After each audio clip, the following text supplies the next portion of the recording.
नमो अरिहन्ताणं नमो सिद्धाणं नमो आयर्याणं प्रज्ञायाणं नमो लोये सव्वसाहुणं गुणानां विस्तरं वक्ष्ये स्वभावानां तथैव च पर्यायाणां विशेषेण नत्वा वीरं जिनेश्वरम्। पंच परमेष्टि भगवान की जय। देवादिदेव श्री 1008 ऋषभ देव भगवान की जय। परम पूज्य आचार्य प्रवर श्री देवसेन जी महाराज की जय। परम पूज्य आचार्य प्रवर श्री विद्यासागर जी महाराज की जय। द्वादशांग जिनवाणी माता की जय। आलाप पद्धति ग्रंथ का स्वाध्याय करते हुए हम लोग स्वभाव अधिकार पर चर्चा कर रहे थे, जहां पर द्रव्य के अंतर्गत पाए जाने वाले और साथ ही गुणों में भी पाए जाने वाले, माने गुण और गुणी दोनों में जो पाया जाता है, ऐसे 21 प्रकार के स्वभावों की चर्चा की जा रही थी। उनमें से 11 सामान्य स्वभाव हैं, माने सभी द्रव्य में पाए जाते हैं, और 10 प्रकार के स्वभाव विशेष स्वभाव हैं जो उन द्रव्यों को आपस में पृथक करते हैं, अर्थात किसी द्रव्य में वो पाए जाएंगे और शेष में नहीं पाए जाएंगे। तो वही यहाँ पर है। एक बार संक्षेप में नाम उनका उच्चारित करते हुए और हम आगे बढ़ते हैं। सामान्य स्वभावों के अंतर्गत अस्ति स्वभाव, नास्ति स्वभाव, नित्य अनित्य, एक अनेक, भेद अभेद, भव्य अभव्य और परम स्वभाव, इस प्रकार ये 11 स्वभाव सभी द्रव्य में पाए जाते हैं। इसमें कंफ्यूज नहीं होना है। भव्य अभव्य स्वभाव आया है तो ये जीव द्रव्य का जो भव्यत्व है वो अलग वस्तु है। यहाँ द्रव्य के स्वभाव की चर्चा कर रहे हैं। तो भव्य का मतलब होता है भवितुम योग्य है, माने होने योग्य। तो ये जीव क्या हो सकता है? आगामी काल की जो पर्याय हैं उनको ग्रहण करने के योग्य होना, यही उसका भव्य स्वभाव है।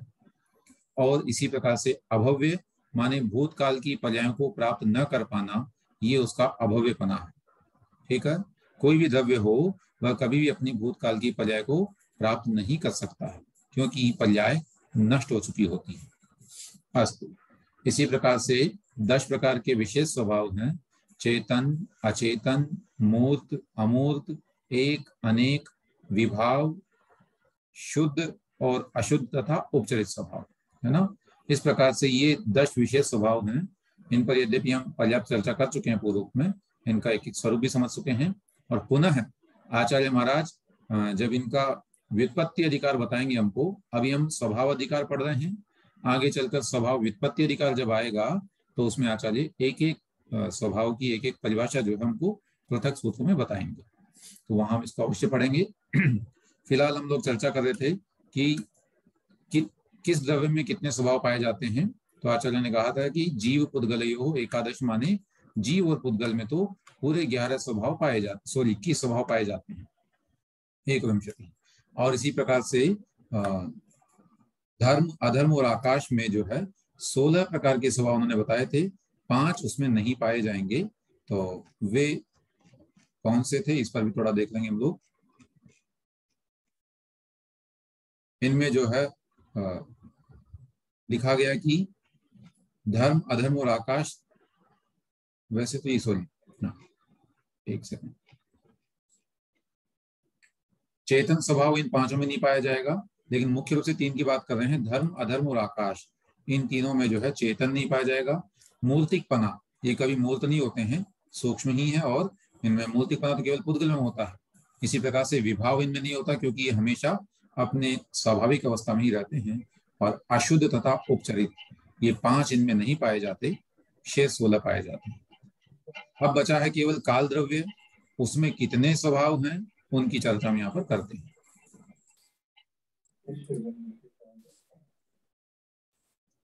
तत्र बहुप्रदेशं बहुप्रदेशत्वं विना कालस्य 15 स्वभावाः। सूत्र क्रमांक 31 से हम शुरू कर रहे हैं, 30 तक पहले पढ़ चुके हैं और आगे आज हम कर रहे हैं इसको। तत् बहुप्रदेशत्वं विना कालस्य पंचदश स्वभावाः। कह रहे हैं तत्र माने उनमें से, उनमें किन में, जिसकी चर्चा पिछले सूत्र में की, अर्थात जो 16 प्रकार के स्वभाव शेष 3 द्रव्यों में सिद्ध किए थे, उनमें भी बहुप्रदेशत्वम विना, उनमें से एक बहुप्रदेशी स्वभाव को आप अलग कर दीजिए, जिसको हम अनेक प्रदेशी भी अनेकत्व कह रहे थे, ऐसा अनेक प्रदेश स्वभाव जो था उसको पृथक कर दीजिए। उसके अतिरिक्त कालस्य पंचदश स्वभावाः, काल द्रव्य में शेष 15 स्वभाव पाए जाएंगे। तो ये सभी को पता है, द्रव्य संग्रह ग्रंथ का स्वाध्याय हमने अभी किया ही है। कालस्य के विषय में आया है, काल द्रव्य के विषय में, कि काल द्रव्य के अणु 1 के जेठियाहु 1 का, है ना, जो आकाश द्रव्य के एक एक प्रदेश पर एक एक की संख्या में विद्यमान होते हैं। कैसे होते हैं? रैणाणम राशि मिव, रत्नों की राशि के समान। तो जैसे रत्नों की ढेर लगाई जाए कहीं पर, तो वे रत्न जो है भले ही हमको एक साथ दिखाई दे रहे हैं, लेकिन सब पृथक पृथक होते हैं, सेपरेट होते हैं सारे। ऐसे काल के अणु पूरे लोक में विद्यमान हैं, लेकिन सब सेपरेट हैं। तो वे कभी बहुप्रदेशी नहीं बन पाते, क्योंकि वो एक प्रदेशी ही रहते हैं, अलग अलग रहते हैं। तो कहा गया कि उन 16 स्वभावों के बीच में बहुप्रदेश के अलावा, अर्थात अनेक प्रदेश स्वभाव के अलावा शेष 15 प्रकार के स्वभाव काल द्रव्य में भी पाए जाएंगे। चलिए, तो विशेषार्थ में देखते हैं इनमें क्या विशेष है। जीव, उद्गल, धर्म, अधर्म, आकाश, ये 5 द्रव्य बहुप्रदेशी हैं, इसलिए इनको पंचास्तिकाय कहा गया है। इस पर भी पर्याप्त हम लोग जानते हैं। किंतु काल द्रव्य अर्थात कालाणु एक प्रदेशी है, इसलिए उसको बहुप्रदेशी अर्थात कायवान नहीं कहा गया। जैसा कि श्री तत्वार्थ सूत्र जी में सूत्र आया है, अजीव काया धर्माधर्माकाश पुद्गलाः, अर्थात धर्म, अधर्म, आकाश और पुद्गल, ये चारों अजीव भी हैं और काया माने कायवान भी हैं। ठीक है ना? तो इससे ये सिद्ध हो रहा है। अब आगे बढ़ें। जीव, पुद्गल, धर्म द्रव्य, अधर्म द्रव्य, आकाश द्रव्य यद्यपि बहुप्रदेशी हैं, तथापि अखंड की अपेक्षा इनमें एक प्रदेशी स्वभाव भी है। ये कल हमने समझा था कि कोई भी एक जीव है, यद्यपि वो असंख्यात प्रदेशी है, लेकिन हम उसको एक कह रहे हैं। ये एक कहना ही उसका एक प्रदेशी स्वभाव आ रहा है। हमने उसको क्या कहा? कितने जीव है वो व्यक्ति? वो एक है। तो कैसे कहा हमने उसको? क्योंकि उसमें एक प्रदेशी भी, माने संगठन के रूप में वो अखंडता की अपेक्षा एक प्रदेशी भी कहला जाएगा, अन्यथा उसको कभी हम एक कह ही नहीं पाते। इसी प्रकार से धर्म द्रव्य, अधर्म द्रव्य इत्यादि में लगाना। यद्यपि पुद्गल परमाणु भी एक प्रदेशी है, तथापि स्निग्ध रुक्ष गुण के कारण वह पुद्गल परमाणु बंध को प्राप्त होने पर बहुप्रदेशी हो जाता है, इसलिए पुद्गल परमाणु उपचार से बहुप्रदेशी है। ये गाथा आ भी गई यहाँ पर, हमने पढ़ी थी अभी। एय पदे सोवियणु नानाखंड पदे सदो बहुदेशो वयारा तेण यथा भणन्ति सौवर्णहु, है ना। एक प्रदेशी अणु भी, माने एक प्रदेशी होने पर भी अणु नाना स्कंदों को प्रदेश देने वाला, अर्थात नाना स्कंदों को समाहित कर लेने वाला होता है। उपचार इसीलिए, तेण माने इसलिए, उव्यारा माने उपचार से, सवर्णहु सर्वज्ञ भगवान उसे, बहुदेशो काओ ये वणंती, अर्थात उसको बहुप्रदेशी और कायवान कहते हैं। चलिए, प्रश्न आया है और आगे कह रहे हैं, स्निग्ध रूक्ष गुण न होने के कारण कालाणु बंध को प्राप्त नहीं हो सकता। काल में जो है ऐसे बंध का हेतु ही नहीं उसके अंदर, न स्निग्धपना है और न ही रूक्षपना है, इसलिए वह बंधता नहीं। और पुद्गल की भी ये विशेषता है कि उसका संपर्क जो है वो जीव से है। राग द्वेष जीव करता है तो उससे वो मिल जाता है, बाकी ये सब राग द्वेष नहीं करते तो पुद्गल उनके पास नहीं जाता, उनको प्रभावित नहीं करता, इसलिए कालाणु बंध को प्राप्त नहीं होता और इसीलिए वो बहुप्रदेशी भी नहीं है, माने हमेशा वो तो एक प्रदेशी ही है। चलिए, विशेष लिखा है इसमें, एक विंशतिर्भावास्युर् जीव पुद्गलयोर्मतः धर्मादीनां षोडश स्युः काले पंचदश स्मृताः। संक्षेप बता दिया पूरे सूत्रों का कि स्वभाव अधिकार के अंतर्गत जीव पुद्गलयोः माने जीव और पुद्गल में तो एक विंशति ही भावाः स्युः, एक विंशति माने 21 प्रकार के स्वभाव होंगे। और मताः माने माने गए हैं। और धर्मादीनाम षोडश स्युः, अर्थात धर्म इत्यादि द्रव्यों में 16 प्रकार के स्वभाव माने जाएंगे। शेष काले पंचदश स्मृताः, काल द्रव्य में 15 स्वभाव पाए जाएंगे। ठीक है। इति स्वभावाधिकारः, इस प्रकार ये द्रव्यों के अंतर्गत पाए जाने वाले स्वभावों की चर्चा की गई। ठीक है। अब इस विषय में थोड़ा सा आपका कोई जिज्ञासाएं हो तो उस पर हम चर्चा करेंगे। एक विशेष निवेदन, जो लोग आज ही जुड़े हैं वो थोड़ा धैर्य बनाए रखें। अभी थोड़ा सा कठिन लगेगा आपको, शुरू की क्लास होगी तो, बाकी धीरे धीरे समझ में आएगा। पुराने वीडियोस उपलब्ध हैं, ग्रुप में लिंक भेज दिया जाएगा तो आप उससे देख सकते हैं। चलिए, आपको जिज्ञासा हो तो हैंड रेज करके पूछें।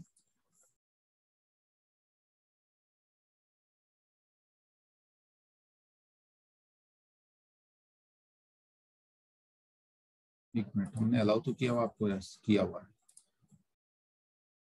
चलिए कोई बात नहीं। इस प्रकार से ये 21 स्वभावों पर हम लोगों ने डिस्कशन किया और इनको समझने के प्रयास किया। अब इसके उपरांत आता है प्रमाण अधिकार। यहाँ से हमारा जी जी भैया जी 31 नंबर वाला सूत्र शॉर्ट में बता दीजिए ना, लेट हो गए। 31 नंबर सूत्र में आचार्य महाराज ने काल अणु में पाए जाने वाले माने काल द्रव्य में पाए जाने वाले स्वभावों की चर्चा की है। और ये कहा है कि जो 16 स्वभाव हमने धर्म धर्म और काल के धर्म और आकाश के बताए थे, उनमें से एक घटा दीजिए। वो कौन सा घटाएंगे? वो है बहुप्रदेशी स्वभाव। तो बहुप्रदेश के बिना काल द्रव्य के 15 स्वभाव पाए जाते हैं।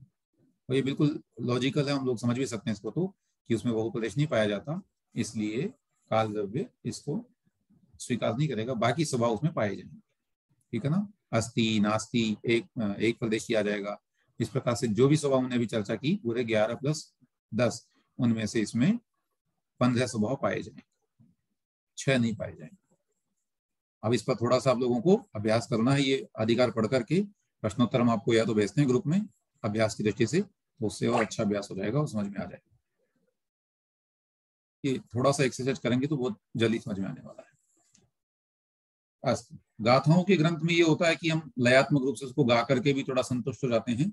सूत्र वाले ग्रंथों में काठिन्य इसलिए लगता है क्योंकि एक तो गेयात्मकता नहीं है, गाने में आनंद नहीं आता है, तो सामान्य से पढ़ करके जो है उतना रस नहीं उत्पन्न होता। तब उसका उत्पन्न कैसे करेंगे? अभ्यास क्रम से। कुछ अभ्यास ऐसे प्रश्न पूछे जाएंगे कि आप जो है उसमें माहिर हो जाएंगे, समझ में आने लगेगा। सूत्र क्रमांक 32, ते कुतो ज्ञेयाः। ते कुतो ज्ञेयाः, ते माने वे कौन? जिनकी चर्चा हम किए, स्वभाव। वो स्वभाव कुतः ज्ञेयाः, कैसे जाने जाते हैं, अर्थात उन स्वभावों को हम कैसे जाने? इस द्रव्य में जो पाए जाने वाले स्वभाव है उसका ज्ञान कैसे करेंगे? महाराज आपने ये तो बता दिया कि द्रव्य में स्वभाव पाए जाते हैं, परंतु उन स्वभावों की जानकारी कैसे होगी? तो उत्तर आगे देंगे, प्रमाण नए विवक्षातः, प्रमाण और नए की विवक्षा से।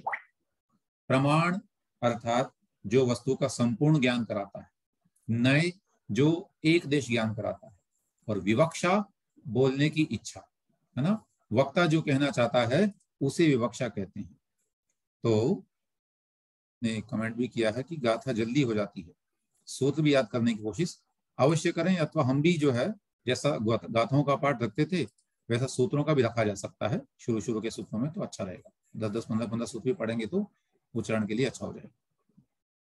चलिए, तो उत्तर दिया आचार्य ने, प्रमाण नए विवक्षात है, प्रमाण और नए की विवक्षा के द्वारा उन 21 स्वभावों के यथार्थ स्वरूप का ज्ञान होता है।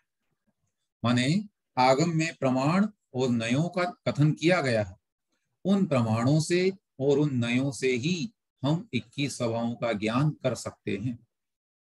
तब फिर प्रश्न आएगा कि प्रमाण क्या है, नय क्या है, वो भी आचार्य में बताने वाले हैं। विशेष तत्वा सूत्र जी में कहा गया है, प्रमाण नयैरधिगम, अर्थात प्रमाण और नय के द्वारा ही अधिगम यानी ज्ञान होता है। किसका? पदार्थों का, वस्तुओं का ज्ञान होता है। तो संसार में सम्यक ज्ञान को प्रमाण कहा, और वो सम्यक ज्ञान किससे होगा? ये प्रमाण और नयों से ही हमें प्राप्त होगा। चलिए देखें प्रमाण का लक्षण। उत्तर आया, प्रमाण किसे कहते हैं? सम्यक ज्ञानम प्रमाणम, या कि ज्ञान भी अगर बोलते हैं तो सम्यक ज्ञानम प्रमाण।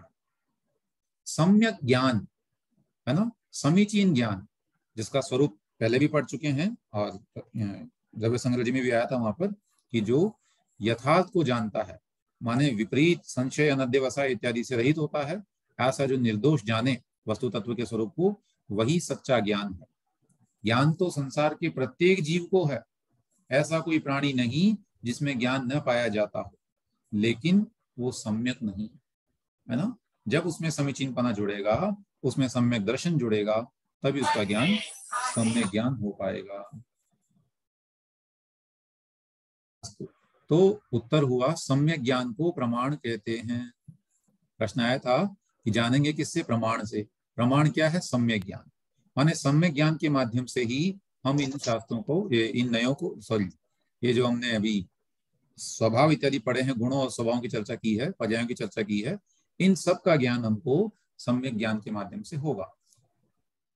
तो सम्यक ज्ञान कैसे उत्पन्न होगा उसको भी आगे बताएंगे। उससे पूर्वाचार्य कह रहे हैं कि सम्यक ज्ञान क्या है? विशेष संशय, विपर्यय और अनध्यवसाय से रहित ज्ञान को सम्यक ज्ञान कहते हैं। समीचीन ज्ञान को सम्यक ज्ञान कहते हैं। ये दो परिभाषाएं हैं, श्री श्रावकाचार्य जी में आई है, जैसा कि अन्योनमनतिरिक्तम याथा तथ्यम विना च विपरीतात् निस्संदेहं वेद यदाहुस्तज्ञानमागमिनः। न्यूनम अर्थात न्यूनता से रहित, अनतिरिक्तम अतिरिक्तता से रहित, माने न तो कम जाने न ज्यादा जाने, बिल्कुल जितना एक्यूरेट है। याथा तथ्यम माने जैसा तथ्य है एग्जैक्टली उतना ही, विपरीतात विना, और उल्टा भी नहीं जानना, विपरीत अभिप्राय वाला भी नहीं जानना, जितना सही अभिप्राय है वैसा जाने। निस्संदेहम और संशय से रहित होकर के, वेद जो जानता है, यत माने जो जानता है, तत् उसको, आगमिनः माने आगम के ज्ञाता पुरुष, ज्ञानम आहु सम्यक ज्ञान कहते हैं। सम्यक ज्ञान की बहुत अच्छी परिभाषा आचार्य महाराज ने दी है। ऐसा ज्ञान जो न्यूनता से रहित, अधिकता से रहित, विपरीतता से रहित और संदेह से रहित, यथा तथ्य माने जैसा का तैसा जानता है, उसी को शास्त्रज्ञ भगवान, आचार्य भगवान सम्यक ज्ञान कहते हैं। अब अपने ज्ञान को हमें परखना है। अगर हम भी ऐसा जानने का प्रयास करते हैं तो हमारा ज्ञान सम्यक ज्ञान है, और अगर बड़ा चढ़ा करके बात करते हैं, विपरीत श्रद्धांत करते हैं, संशय करते हैं किसी पर, तो फिर वो ज्ञान सम्यक नहीं होगा।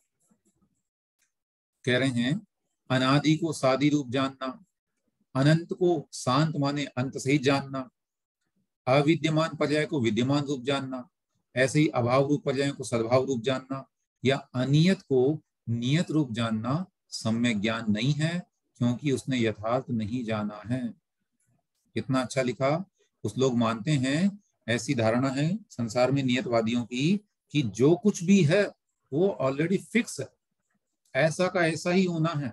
अगर हम स्वाध्याय कर रहे हैं तो ऐसा भगवान ने देखा था, या कि ये सब कुछ डिसाइडेड है इसलिए हम ऐसा कर रहे हैं। जबकि आचार्य कह रहे हैं नहीं, कथनचित अनियत भी होती है पर्याय, और कथनचित नियत भी होती है, इसमें अनेकांत लगाना। तो अनियत को नियत रूप नहीं जानना, अगर ऐसा जानोगे तो वो सम्यक ज्ञान नहीं कहलाएगा। इसलिए कभी नहीं कहना कि सब कुछ फिक्स है। सब कुछ फिक्स नहीं है, कुछ कुछ फिक्स है और कुछ कुछ अनफिक्स है। चलिए, तो ये सम्यक ज्ञान की परिभाषा हमने पढ़ी कि सम्यक ज्ञानम प्रमाण, सॉरी प्रमाण की परिभाषा पढ़ी, सम्यक ज्ञानम प्रमाणम। और सम्यक ज्ञान फिर किसे कहते हैं? तो जैसा का तैसा जानना, उसमें कोई कमी नहीं, ज्यादा नहीं, विपरीत अभिप्राय नहीं, संशय नहीं, और अनध्यवसाय नहीं, अज्ञान की इच्छा नहीं, ऐसा जो जाने वो सम्यक ज्ञान। फिर अब यहाँ कहेंगे प्रमाण कितने होते हैं, तो उसके बारे में चर्चा करेंगे। और ठीक अभी पढ़ते हैं, इसके बाद में आपको अवसर देंगे।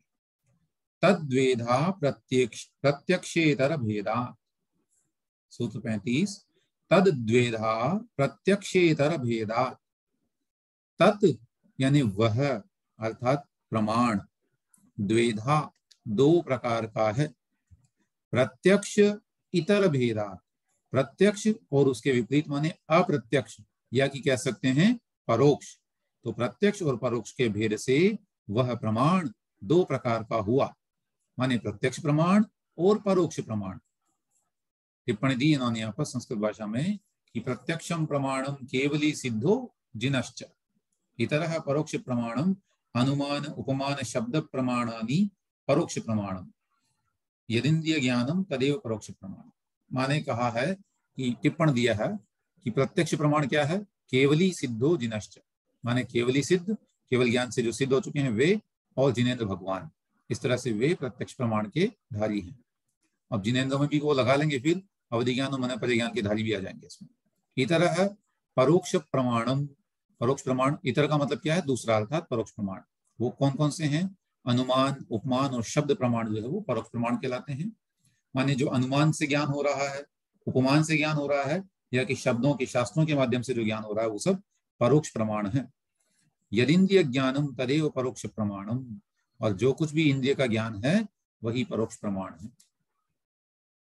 चलें, तो प्रत्यक्ष और परोक्ष के दो भेद हम जानते हैं, सामान्य से चर्चा करेंगे। तो उसकी चर्चा हम पढ़ चुके हैं कि प्रत्यक्ष माने अवधि ज्ञान, मन परिज्ञान और केवल ज्ञान। उसमें भी केवल ज्ञान सकल प्रत्यक्ष है, और ये दोनों जो है देश प्रत्यक्ष कहलाते हैं। और मति ज्ञान और शुभ ज्ञान ये परोक्ष ज्ञान के अंतर्गत आते हैं। चलिए, सूत्रार्थ हुआ प्रत्यक्ष प्रमाण और इतर माने परोक्ष प्रमाण के भेद से वो प्रमाण दो प्रकार का हुआ। विशेष तत्वात् सूत्र में भी तत्प्रमाणे आद्य परोक्षम प्रत्यक्षम अन्यत् इत्यादि सूत्र के द्वारा प्रमाण के दो भेद बतलाए हैं। इतर से विपरीत परोक्ष का मतलब है, तो इतर माने उससे विपरीत अर्थात परोक्ष। अब उसमें कौन कौन से हैं, अनुमान उपमान शब्द, ये न्याय शास्त्र के शब्द हैं, और अनुमान से ज्ञान करना, उपमान से ज्ञान करना तथा शब्दों के माध्यम से जो जाना जाए वह परोक्ष प्रमाण कहलाता है, माने वो परोक्ष ज्ञान है। और जो इंद्रिय ज्ञान वो परोक्ष प्रमाण है। चलिए, प्रश्न आपने करना चाहा शायद, नरेंद्र जी मुजफ्फरनगर, बोलिए। जय जिनेन्द्र। जय जिनेन्द्र। जय जिनेन्द्र जी, ये उपमान का क्या अर्थ हुआ जी? उपमान, उपमान, चलिए इसको उपमान बता का क्या देते अर्थ हैं। है? बिल्कुल सही समय पे आपने प्रश्न कर दिया, बता देते हैं। ये उपमान तो हम समझते ही हैं, जैसे हमको ये मालूम है कि जहां जहां धुआं होता है वहां अग्नि अवश्य होती है, तो धुएं को देख करके और अग्नि का अनुमान लगा लेने कि वहां मत जाओ, अरे वहां आग लगी होगी, ये हो गया अनुमान ज्ञान। उपमान का मतलब है कि जैसे हमने कहा किसी को बताने के लिए कि शेर कैसा होता है, तो वो जब बहुत बड़ी बिल्ली होती है वैसा शेर होता है, तो एक हमने उसके दिमाग में उपमान सेट किया। अब बाद में जब वो व्यक्ति देखेगा तो उसको याद करके कहेगा हाँ ये, उसको याद करके उसको देख करके ना उसको उपमान कहते हैं। अब कई बार कहते हैं ना कि कितना ठंडा है, जैसे पानी कितना ठंडा आ रहा है अभी नल में, बोले बिल्कुल बर्फ ही गल रही है जैसे, तो बर्फ का उपमान दिया हमने उस ठंडाई का ज्ञान करने के लिए कि जो ठंडा पानी है उसकी कितनी प्रामाणिकता है, या वो कितना ठंडा है, तो लोग कहते हैं बिल्कुल बर्फ आ रहा है जैसे, तो ये कह दिया हमने, उपमान दे दिया उसको, बर्फ का उपमान दे दिया। ऐसे ही लोक व्यवहार में अनेक उपमानों के माध्यम से हम ज्ञान करते हैं, है ना। जैसे फॉर एग्जाम्पल एक और बताता हूँ, मान लीजिए हमारे नगर में कोई मुनिराज पधारे, है ना, एग्जाम्पल के लिए पूज्य गुरु जी सुधा सागर जी महाराज के दर्शन किए या उनके प्रवचन सुने, तो लोग कहते हैं ये कैसे हैं, अरे बिल्कुल गुरु के समान है, साक्षात आचार्य श्री आ गए हमारे गांव में, तो ऐसा हम कहते हैं। तो ये सब उपमान कहे जाते हैं। ठीक है जी, धन्यवाद। अस्तु, चलें जय अब आगे जिनेन्द्र। थोड़ा सा इसको देखते हैं, फिर आपसे प्रश्नों का क्रम रखेंगे, थोड़ा सा इसको मैटर को जो है पूरा इस प्रसंग को पूरा करते हैं। प्रत्यक्ष शब्द की परिभाषा बता रहे हैं, प्रति प्लस अक्ष, इन दो से मिलकर के बना प्रत्यक्ष, अर्थात अक्षणोति माने व्यापनोति, जानाति इति अक्षः अर्थात आत्मा।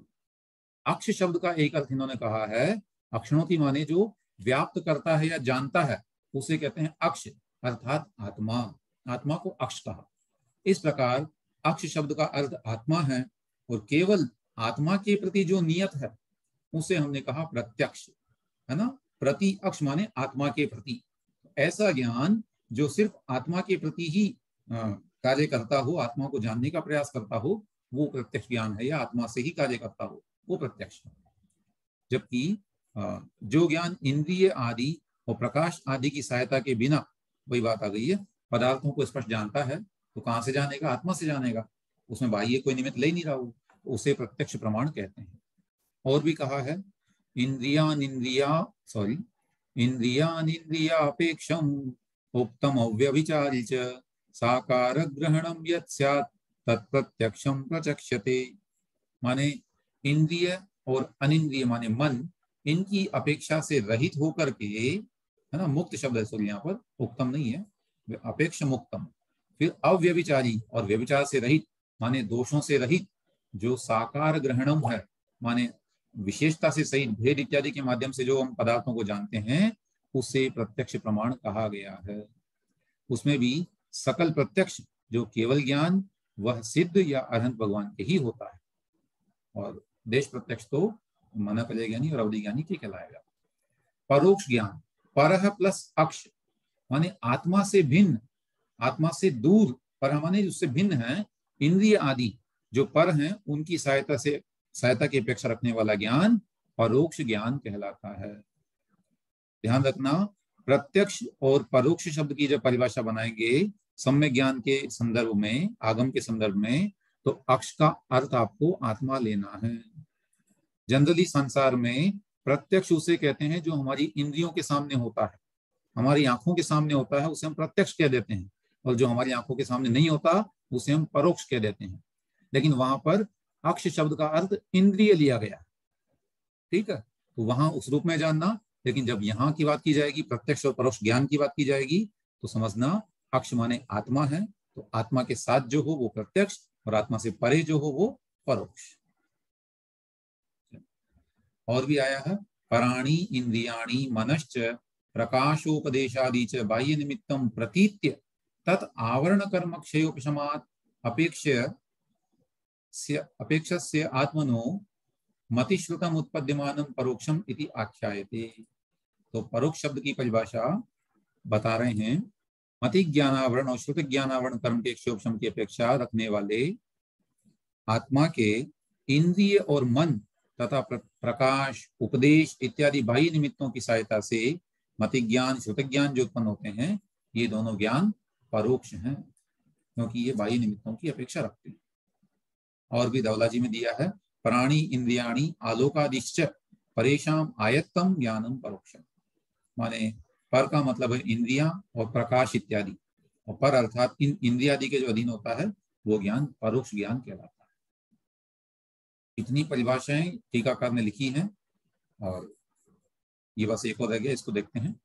तत्वात् सार जी से भी यहाँ परिभाषा दी है, समुपात्तानुपात्तस्य प्राधान्येन परस्य यत् पदार्थानां परिज्ञानम तत्परोक्षमुदाहृतम्।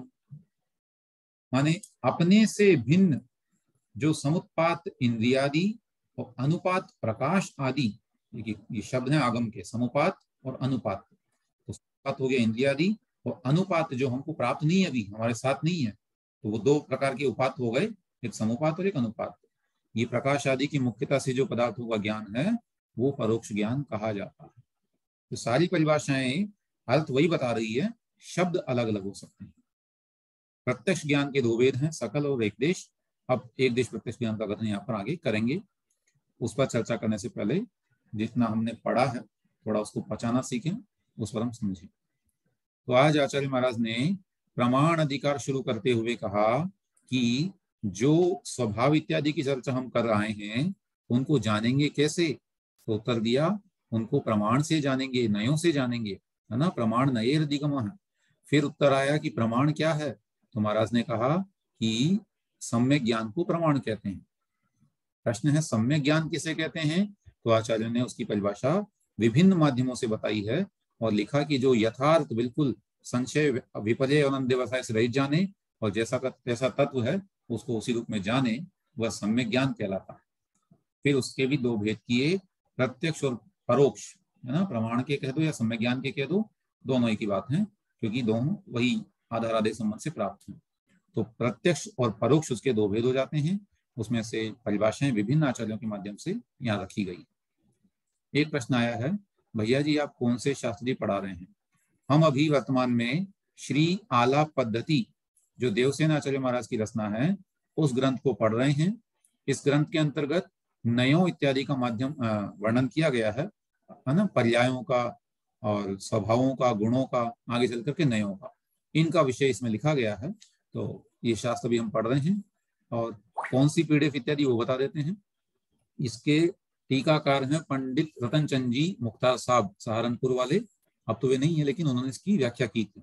और वर्तमान में ये शास्त्र जो है जैन विद्यापीठ सागर से प्रकाशित हुआ है, उसकी पीडीएफ हम पढ़ रहे हैं। अब वहां से उपलब्ध यदि हो रहा है तो आपको इसके फर्स्ट पेज से लेकर के और लेना चाहिए। अगर शास्त्र आप प्राप्त करना चाहते हैं वहां से प्राप्त करें। चलिए जिज्ञासाओं की बात करते हैं। विजया जी ठोलिया साहब अनम्यूट करके। जी सादर प्रणाम भाई साहब। ये जो आपने इसमें कहा था ना टिप्पण प्रत्यक्षम प्रमाणम केवली सिद्धो, वो थोड़ा फिर से दोहराइए उसको, मैं लिख नहीं पाई हूँ। अच्छा एक मिनट। टिप्पण है वो मेरी किताब में नहीं टिप्पण है। जो टिप्पण तो उसमें भी दिया है। हाँ। पुस्तक में दिया है टिप्पण। हम आपके पास ये वाली पुस्तक है जो मैं दिखा रहा हूँ आपको? नहीं वो नहीं है भाई साहब मेरे पास। अच्छा मेरे पास जेरोक्स है दूसरे किताब की। ठीक है जी इसलिए टिप्पण लिखना है, बस एक ही शब्द बचा। हाँ कोई बात नहीं, मैं भी टिप्पण निकाल लेता हूँ उसमें। लेकिन आप प्रमाण नहीं यानी आएगा टिप्पण सम्यक ज्ञान के बाद। ये है प्रत्यक्ष प्रमाणम केवली सिद्धो दिनश्च। ये तो इन्होंने प्रत्यक्ष प्रमाण की बात कर दी। फिर इतरह का मतलब दिया है परोक्ष प्रमाणम। परोक्ष प्रमाण कौन कौन से हैं उस पर टिप्पण किया है। अनुमान उपमान शब्द प्रमाणानि परोक्ष प्रमाणम, माने अनुमान उपमान और शब्द प्रमाण ये तीन परोक्ष हैं। चलिए जिज्ञासा है श्रीमती श्रीकांता जी जैन। जय जैन भैया जी। जय जैन भैया जी, मति श्रुत ज्ञान पांचों इंद्रिय मन की सहायता से होता है और सभी जीवों के लिए होता है। तो जो एक इंद्रिय आदि जीव हैं उनके लिए होता तो उसमें कैसे घटा है, क्योंकि उनके तो मन है नहीं। उसमें ऐसा है, पहली बात तो सम्यक ज्ञान की चर्चा में वो नहीं आएंगे क्योंकि उनके मिथ्या ज्ञान है, नंबर एक। अच्छा। दूसरी बात आप बात कर रहे हैं कि मन, तो उसमें लिखा गया है कि अष्ट प्रवचन मात्रिका ज्ञान जो है वो अवश्य होता ही होता है। माने एक द्रव्य शुद्ध और भाव शुद्ध जो है वो नियम से एक लिमिटेड मात्रा है उसकी, उतनी तो प्रत्येक जीव में पाई जाएगी। ठीक है ना। तो द्रव्य शुद्ध उनके नहीं पाया जा रहा, सूर्य द्रव्य शुद्ध जो है मन वालों के पाया जाएगा जिनके द्रव्य मन होगा। उनके द्रव्य मन नहीं है इस अपेक्षा से, लेकिन उनके शुद्ध ज्ञान तो पाया जाएगा। ठीक है ना। भाव शुद्ध उनके पाया जाएगा। अच्छा भाव शुद्ध से पाया जाएगा। हाँ ठीक है भैया।